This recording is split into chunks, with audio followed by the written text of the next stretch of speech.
Alright, what's up? This is going to be a quick sort of tutorial slash explanation of the Mantis glitch we do in the current route. I guess we've never really kind of talked about what's happening.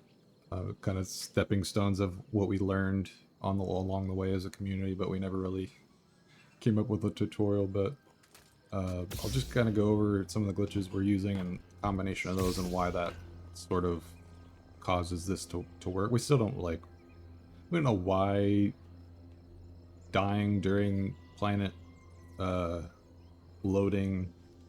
I don't know. I'll explain it as I go, but we don't know why it necessarily it works, but we know what's happening when it's when we're setting it up. But this glitch is called Big Iron, and it's what we use to airwalk things inside the ship. Normally, when we airwalk things, we're we're doing a busy animation like blocking and trying to interact with like a meditation spot like that, and doing that combination of inputs allows Cal to store that interaction as long as the saber stays ignited. So we could do that down there at that meditation point, walk away from it, and then turn the saber off, and he'd walk through the air back to the meditation point.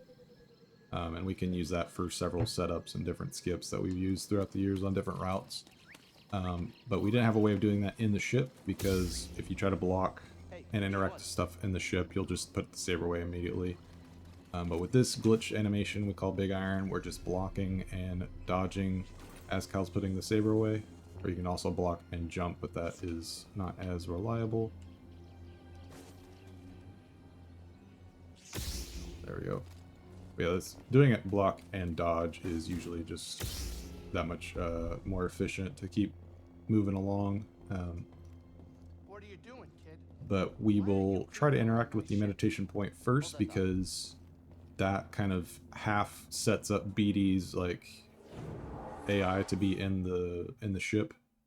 Normally when you airwalk a meditation point, BD will sit on the ground next to you waiting for you to finish meditating. So we do that in the ship. He visually doesn't sit down next to you, but he's sort of technically still doing some of that in the back end. And then we'll try to interact with the holo table as well, and that stores us interacting with that. And then when we leave the ship, BD stays with us, but technically he's part of his AI is still in the ship, and we do that so that we can still select a planet. When we come outside here, turn the saber off, he'll walk through the air back to the thing he interacted with last, which was the holo table. And now we're going to select a planet from outside the ship, and the ship is going to take off and leave without us. And I have my health set up in the perfect spot so that I just void out 3 times as the ship is taking off, and that will be perfectly timed to allow me to respawn as the ship is deloading the planet at the perfect time. So as we're dying there, you can see the blue orbs sort of start to form around the ship. That's the hyperspace effect starting to get set up. But we died at the perfect time, so where that was interrupted, and the game is reloading back where it thinks we should be, which is back on Bogano, right here. And the ship and landing pad got deloaded over there, but there's still some weird stuff happening because we're interrupting that process of it loading another planet. And for whatever reason, doing that set of things causes the game to activate all the planet triggers. Kind of like imagining that holo table blowing up really big and overlapping with the map that we use with BD to look at different areas. Imagine that like expanding really big and overlapping over the map physically, and all the planets, even ones we haven't unlocked, are now active in the sky and around us. And the one for Nur, which the coordinates are like consistent within themselves no matter which planet we're on. The one for Nur is always right over here, and on Bogano it just happens to be right above the ship. So that causes us to have to do a kind of creative sort of skip in order to unlock it. I'm going to try it real quick. I don't know if I'll get it here because I've been practicing it a bunch, and in general, it's a hard trick doing this next glitch, which we call a pause before launch, which we dash strike into the vines, and grab it, pause as we grab it, and lag the game and go into photo mode. And doing that will cause Cal's hitbox to slingshot through through the air above the area where we need him to be, because Cal's hitbox has to physically pass through the planet trigger in order for us to unlock it. And we have to do it this way because there's loading triggers all around us right here on this vine. And if we load the landing pad and the ship, the glitch breaks and we're no longer able to unlock planets this way. So it's kind of an insane glitch.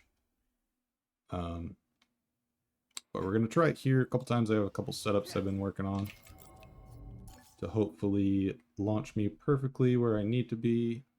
I don't see Cal. I have to play Where's Waldo, find Cal in the sky every time I do this, because depending on your timing of your pause, you can be in completely different areas. So like I said, we're slingshotting Cal through the sky. I don't see Cal, so I'm going to back out and pause buffer clip again.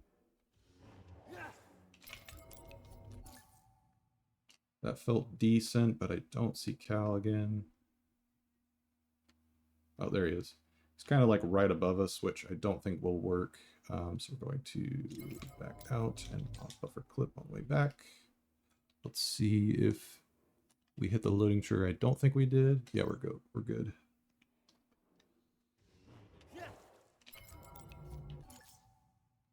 Okay.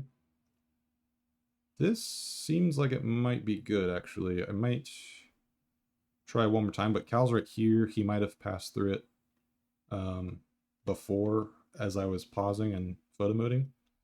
But we're going to try one more time just to try to make sure we get it in this video.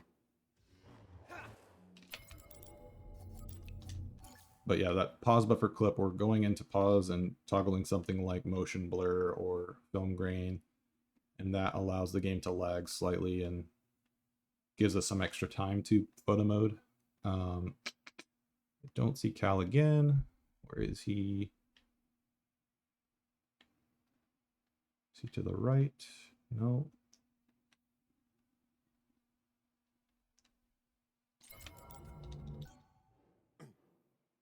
Let's see if we hit the loading trigger. I don't think we did.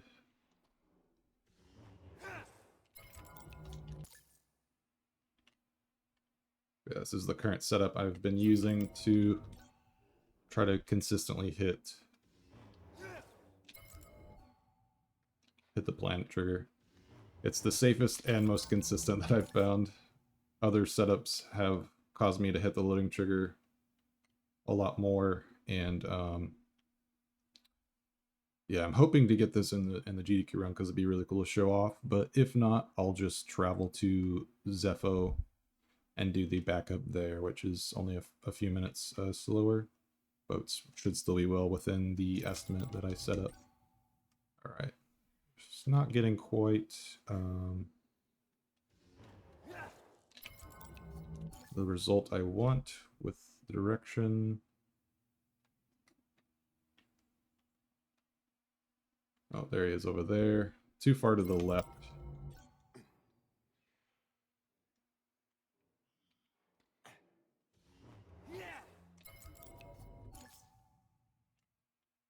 There, that looks pretty good, actually. So that causes him to go like straight through the middle of the landing pad. So we back out, and now we're going to go back to the ship, and Nur, the final planet, should be waiting for us. That took me several tries, but as you saw, like, I didn't hit the loading trigger for the ship. That door never opened and the ramp never came down until I went up the vines. So when we get back, we should have Nur waiting for us on the ship, and we're able to just go to the end of the game.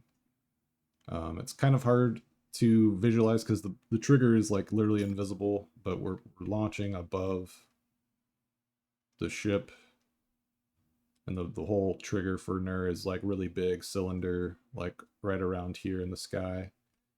So pretty insane glitch. But that's the full thing.